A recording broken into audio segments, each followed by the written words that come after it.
Thank you so much. First, I have to thank Frank and Lori for once again hosting us at this spectacular place. I couldn't imagine a better place where we can all gather together to celebrate. And of course, the first thing that I wrote down to say is, congratulations to X on winning the governor's race. But we don't know yet who is going to prevail in this primary. But whoever it is, we are all going to throw our support and our passion and our work wholeheartedly behind them to make him or her the next governor of the state of Wisconsin.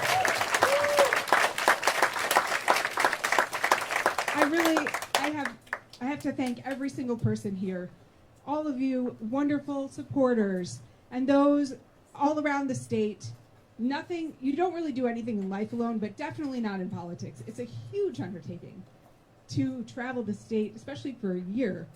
And I just am overwhelmed with gratitude for all the people who have joined us on this journey. Thank you very, very much. Thank you.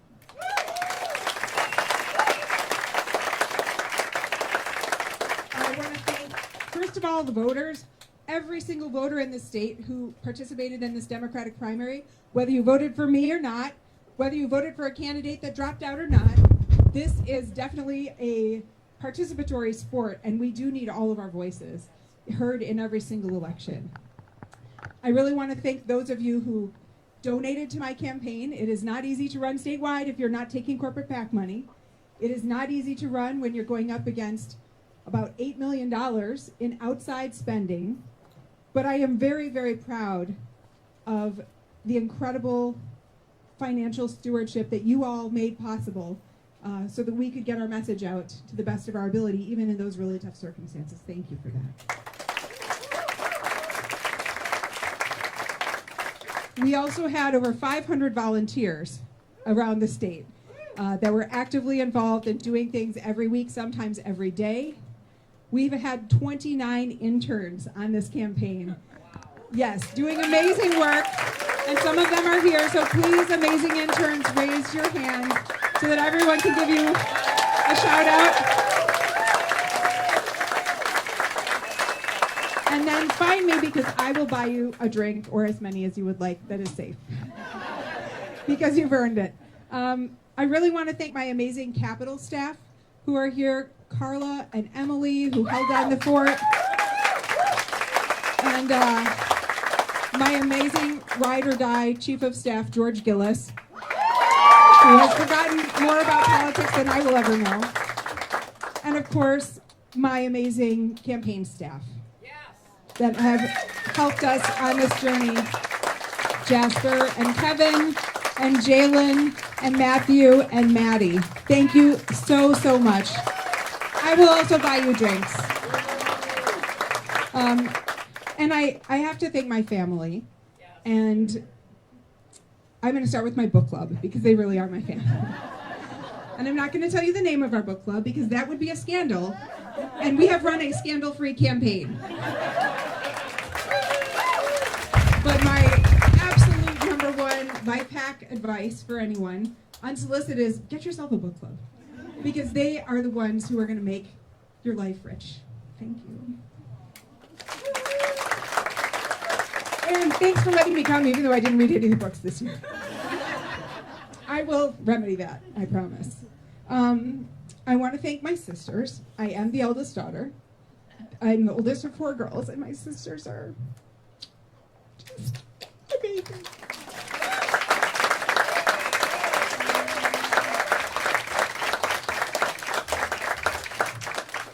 And they're amazing because our parents are amazing. So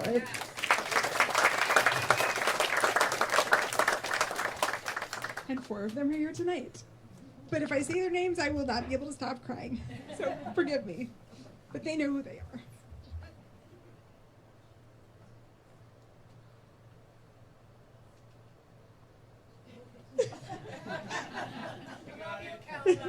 Thank you, guys.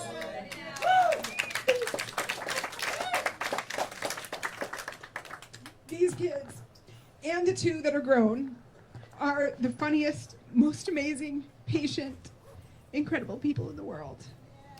And I can't believe I get to watch them grow up and help them. And they are the reason that all of us need to band together to build the better world that they deserve and that every child in this state deserves.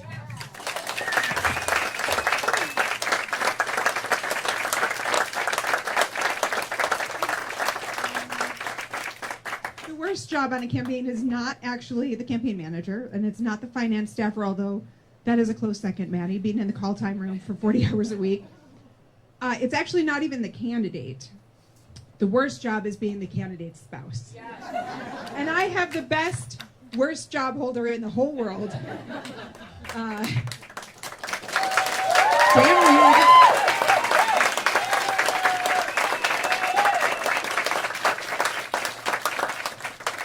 A couple of days or weeks ago, I don't really remember time during this crazy campaign, but he said to me, "How are you so calm?" And I said, "Well, you're freaking out, so I don't have to." And we have really managed that division of responsibility fairly well, but I am looking forward to forcing our kids to eat vegetables and setting a popsicle per day limit. Sorry, kids. That is coming to a home near you. We're Democrats because we believe in opportunity and fairness. We believe in equality and possibility. And above all, we believe in democracy.